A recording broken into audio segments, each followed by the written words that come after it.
So hi everyone. Myself Vamsi Tummala. నేను ఈ సినిమాలో లీడ్ రోల్ ప్లే చేశాను శ్రీ చిదంబరం గారిలో. I'm the hero of the film. So as it is my first film, నన్ను నేను ఇంట్రడ్యూస్ చేసుకుందాం అనుకుంటున్నాను అందరికీ. కొంచెం నర్వస్గా ఉంది. సో మాది రాజమండ్రి అండి. రాజమండ్రిలో బిలో మిడిల్ క్లాస్ ఫ్యామిలీకి చెందిన అబ్బాయిని నేను. మా నాన్నగారు ఒక నార్మల్ కార్ డ్రైవర్, మా అమ్మ ఒక beautiful house wife. I have two very beautiful sisters. So cinema అనే గోల్కి నాకు ఎటువంటి సంబంధం లేదు. నా కుటుంబ పరిస్థితులకు కానీ నా సిచ్యువేషన్స్కి కానీ నేను చాలా వెరీ కామన్ అబ్బాయిని. అది ఎంత దూరం ఉందంటే నాకున్న డ్రీమ్కి చిదంబరం గారు సైకిల్ దొక్కుతున్నాడు కదా, ఇమాజిన్ సైకిల్ మాత్రమే ఎఫర్ట్ చేయగలిగే అబ్బాయి ఒక కార్ కొనాలంటే ఎంత పెద్ద డ్రీమ్, లేదు ఒక షిప్ కొనాలంటే ఎంత పెద్ద డ్రీమ్, ఒక ప్లేన్ కొనాలనుకుంటే కాదండి, ఒక సైకిల్ మాత్రమే ఎఫర్ట్ చేయగలిగే ఒక అబ్బాయి ఒక రాకెట్ కొనాలనుకుంటే ఎంత దూరం ఉంటుంది. సో నాకు సినిమాలో హీరో అవుదామనే నా కలకి అంత దూరం ఉందండి. కానీ దాన్ని అచీవ్ చేయాలి. నేను ఇక్కడ డిసైడ్ అయిపోయాను that I want to become an actor, I want to be hero, I want to play different roles అని. మరి దాన్ని ఎలా అచీవ్ చేయాలి? 4 ఏళ్ళు చదివితే ఇంజనీర్ అవుతామని తెలుసు, 3 ఏళ్ళు చదివితే డిగ్రీ అవుతుందని తెలుసు, ఒక 6 ఏళ్ళు 7 ఏళ్ళు చదివితే based on hour course doctor అవుతామని తెలుసు. హీరో అవ్వాలి, యాక్టర్ అవ్వాలంటే ఏం కోర్సు లేదు. ఎలాగా నాకు తెలీదు, ఎన్నేళ్ళు వెచ్చించాలో. ఎందుకంటే మిగిలిన అన్ని కోర్సులకి ఒక టైం పీరియడ్ కానీ ఇట్లా కానీ ఏదో ఉంది. సినిమా యాక్టర్ అవ్వడానికి ఏమీ లేదు. బట్ అయినా సరే నేను ఆ కోర్సు స్టార్ట్ చేశాను. ఆ కోర్సు స్టార్ట్ చేసినప్పుడు నేను ఏమేం చేశానంటే షార్ట్ ఫిల్మ్లు చేశాను. ఊర్లో ఉన్న అందరు డైరెక్టర్లతో షార్ట్ ఫిల్మ్లు చేశాను. మా రాజమండ్రిలో చాలా ఆర్టిస్టులు ఎక్కువ. సో మేమందరం షార్ట్ ఫిల్మ్ చేసాం. అందులోనే నేను వినయ్ గారు చాలా షార్ట్ ఫిల్మ్స్ చేసాం. ఇండిపెండెంట్ ఫిల్మ్స్ చేశాను. తర్వాత ఇక్కడ ఉంటే పని అవ్వట్లేదురా బాబు, హైదరాబాద్ షిఫ్ట్ అయిపోవాలని చెప్పి హైదరాబాద్ షిఫ్ట్ అయిపోయాను. మా ఇంట్లో మా నాన్నగారు నన్ను పాపం చాలా కష్టపడి ఇంజనీరింగ్ చదివించారు. నేను లేదు నాన్న, నాకు ఇంజనీరింగ్లో లేదు మనసు, I want to become actor అంటే జనరల్గా మా మిడిల్ క్లాస్ ఫ్యామిలీలో ఒప్పుకోరు. కానీ మా డాడీ చాలా ఏమో మరి ఆయనకి ఏమనిపించిందో కానీ యాక్సెప్ట్ చేశారు. నాన్న నువ్వు చెయ్యి, ఇఫ్ యువర్ హ్యాపీ చెయ్యి, బట్ ఆలోచించి డెసిషన్ తీసుకో అని చెప్పారు. డెసిషన్ తీసుకొని I have come to Hyderabad వచ్చిన తర్వాత సాఫ్ట్వేర్ ఉద్యోగం చేస్తూ ప్యారలల్గా నేను ఆడిషన్స్ ఇస్తూ పెద్ద పెద్ద సినిమాల్లో చిన్న రోల్స్ కోసం చూస్తూ ఆడిషన్స్ తిరుగుతూ ఎవ్రీథింగ్ వాజ్ దేర్. ఇంక ఇది అవ్వట్లేదురా బాబు అని చెప్పి జాబ్ మానేసి చేసినప్పుడు మరి ఎట్లా, మంత్ ఎండ్ గడాలి కదా, డబ్బులు లేకపోతే ఎట్లా, పీజీలకు రెంట్లు కట్టాలి, ఇవన్నీ ఉంటాయి. సో అప్పుడు ఒక యూట్యూబ్ ఛానల్లో కాంటెంట్ రాయడం, లేదు అంటే డబ్బింగ్లు చెప్పడం, ఇట్లా ఫోటోగ్రాఫర్స్, నాకు ఫోటోగ్రఫీ కొంచెం ఇంట్రెస్ట్ ఉంది, ఒక రైటింగ్ సెన్స్ ఉంది కాబట్టి ఓటీటీస్కి యూట్యూబ్స్కి కాంటెంట్ రాయడం, ఫోటోగ్రఫీ కొంచెం తెలుసు కాబట్టి ఫోటోగ్రఫీ అసిస్టెంట్స్గా వెళ్ళడం, ఇవన్నీ చేస్తూ ఏదో విధంగా కోర్స్ కంప్లీట్ చేసేసి ఇప్పుడు నా మొదటి సినిమాతో మీ ముందు నుంచున్నాను. సో ఇప్పుడు ఆ కోర్సుకి నాకు పట్టిన టైం ఏంటంటే 2016-15 ప్రాంతంలో నా ఇంజనీరింగ్ ఫస్ట్ ఇయర్ ఆ టైంలో I decided to become an actor. Cut చేస్తే ఇప్పుడు 2026 నా మొదటి సినిమాతో నేను మీ ముందు నుంచున్నాను. సో ఈ కోర్సుకి నాకు పట్టిన టైం 10 సంవత్సరాలు, not 1 year are not 2 years. So ఈ 10 సంవత్సరాలు కష్టపడి శ్రీ చిదంబరం గారు అనే నా మొదటి సినిమాతో నేను మీ ముందుకు వస్తున్నాను. సరే బాగుంది, కోర్స్ అయిపోయింది. శ్రీ చిదంబరం గారు నా ఫైనల్ ఎగ్జామ్ పేపర్ అనుకుంటే దాన్ని రేపు మీరు అందరూ కరెక్ట్ చేయాలి.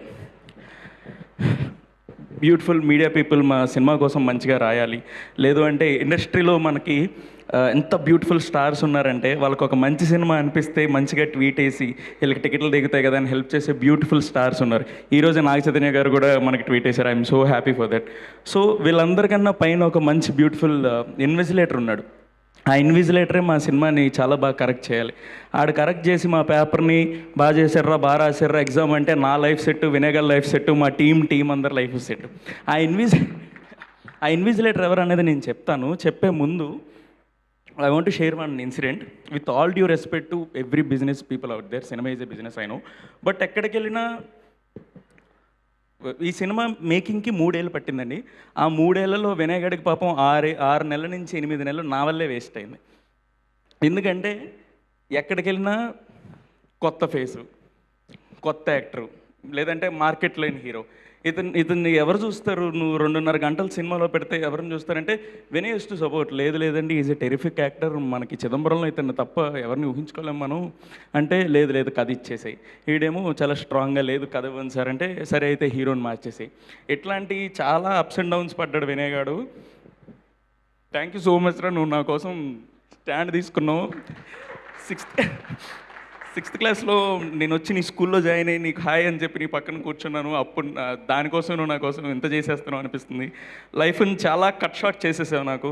నేను నా వేలో వెళ్తూ ఉంటే ఒక 5 years 10 years నాకు పడేదేమో బ్లాక్. చాలా కట్ షార్ట్ చేసి నన్ను షార్ట్ కట్లో హీరోని చేసేసావురా. Thank you so much. So వాడన్నట్టు ఫ్రెండ్స్ చాలా ఇంపార్టెంట్. నాకు అంత బ్యూటిఫుల్ ఫ్రెండ్ దొరికినట్టు I'm so thankful and grateful. ఎలా చెప్పాలో తెలియట్లేదు. ఇది నా మొదటి సినిమా. ఈ అన్ని మెమరీస్ నేను చాలా మంచిగా సేవ్ చేసుకుంటున్నా, ఈ ఫీలింగ్ సేవ్ చేసుకుంటున్నా లోపల. ఎందుకంటే I want to have this feeling again and again. So కొత్త యాక్టర్, కొత్త ఫేస్, ఇట్స్ ఓకే. బట్ నేనేమంటానంటే, ఇందాక కీరవాణి గారు చెప్పిందే నేను చెప్దాం అనుకున్నాను. మనం చాలా యాక్టర్లను చూస్తాం, అక్రాస్ లాంగ్వేజెస్ యాక్టర్స్ని చూస్తున్నాం, అక్రాస్ కంట్రీస్ మనం కాంటెంట్ చూస్తున్నాం. ఎవరికన్నా మార్కెట్ వాల్యూ ఇచ్చే, లేదంటే ఒక స్టార్ పొజిషన్లో మనం నిలబెడుతున్నాం అంటే, వాళ్ళు కీరవాణి సార్ చెప్పినట్టు బై బర్త్ ఏమి అక్కడ స్టార్స్ కాదు కదా sir. Everybody have their starting point. So నేను ఎలా ఫీల్ అయ్యానంటే, ఇప్పుడు నాకు చాలా లో ఫీల్ అయినప్పుడు కొంతమందిని ఇన్స్పిరేషన్గా తీసుకునేవాడిని. చిరంజీవి గారిని కానీ, లేదు అంటే మన రవితేజ గారిని కానీ, వాళ్ళ కథలు అంటూ బ్యాక్గ్రౌండ్ లేకుండా వచ్చిన మన విజయ్ దేవరకొండ అన్న గురించి కానీ, కిరణ్ అబ్బవరం గురించి కానీ, సిద్ధు జొన్నలగడ్డ గారి గురించి కానీ, సత్యదేవ్ అన్న గురించి కానీ, వీళ్ళందరి జర్నీస్ చాలా ఇన్స్పిరేషన్గా తీసుకొని నేను చాలా మంచిగా హై ఇచ్చుకునేవాడు నాకు. సో ఇప్పుడు ఒక ఇన్విజిలేటర్ ఉన్నాడు అన్నాడు కదా, ఆ ఇన్విజిలేటర్ ఎవరంటే ఆడియన్స్. సో మీరే మా మెయిన్ ఇన్విజిలేటర్. మీరు గనక సినిమాని బ్లెస్ చేసి ప్రాపర్గా మా ఎగ్జామ్ని కరెక్ట్ చేశారు అంటే, ఏ ఫేస్కి అయితే మార్కెట్ లేదో ఆ ఫేస్కి మార్కెట్ క్రియేట్ అయిపోతుంది. ఏ ఫేస్ని అయితే ఎవడు చూడగలరు 2 గంటలు అన్నారో ఇంకా ఎగ్జైట్ అవుతారు నన్ను చూడడానికి స్క్రీన్ మీద. సో దట్స్ అబౌట్ మీ అండి అండ్ మై జర్నీ. ఇంకా చాలా ఉంది, మాట్లాడతాను. ఐఎమ్ లిటిల్ నర్వస్, ఏమనుకోకండి పెద్దలందరూ. So coming to film, Shri Chidambaram garu is a very beautiful love story. నేను ఇక్కడ హీరోగా నుంచొని మాట్లాడుతున్న సినిమాలో నేను చాలా నార్మల్ అబ్బాయిని. ఇది జనరల్గా గ్లామర్ లవ్ స్టోరీ కాదు, ఒకరికొకరు మాట్లాడుకొని చూసుకొని లవ్ స్టోరీ కాదు, ఒకరినొకరు అర్థం చేసుకునే లవ్ స్టోరీ. చాలా బ్యూటిఫుల్ లవ్ స్టోరీ ఇది. చాలా అండర్స్టాండింగ్తో చాలా చిన్న మూమెంట్స్ వర్కౌట్ అవుతున్నాయి థియేటర్లో. సో దాన్ని మీరంతా చూసి ఎంజాయ్ చేయాలని కోరుకుంటున్నా. And coming to my team, ఇక్కడ నేను ఎలా అయితే జాబ్ మానేసి రిస్క్ చేసి సినిమాల కోసం ఉన్నానో, ఎక్కడ జాబ్ సైడ్ వెళ్తే సినిమాలకు దూరం అయిపోతాను అన్న వినయ్ ఆడొక హీరో.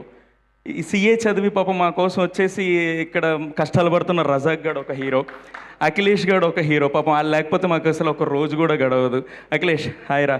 సో ఇంతమంది హీరోస్. అండ్ ఆల్సో ఎన్ని ఆర్డ్స్ వస్తున్నా సినిమా ఎదురికి తీసుకెళ్ళాలని చెప్పి పాపం ఎంత ఫేస్ చేసినా సినిమా కోసం నిలబడిన వినీషా గారు ఒక హీరో. వినీషా గారు మా ప్రొడ్యూసర్ మ్యామ్.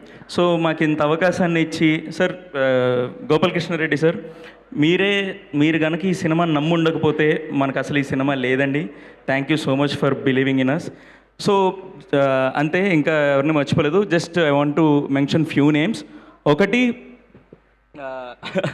మా అమ్మ నాన్న అండ్ మా వాళ్ళు ఆబ్వియస్లీ, అండ్ ప్రీతమన్న and Sushanth my boss, and Krishna గాడు మా ఏడి గాడు, అండ్ రోహిత్ గాడు. రోహిత్ థ్యాంక్స్ రా for being there for me.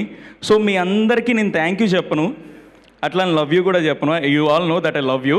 But ఒక విషయం చెప్తాను ఏంటంటే, మీరందరూ నాకు చాలా అంటే చాలా ఇష్టం అండి. ఎంత ఇష్టమో కొలిసి చెప్పాలంటే నా దగ్గర ఉన్న టేపులు కూడా సరిపోవు. Love you all, love you so much. Thank you.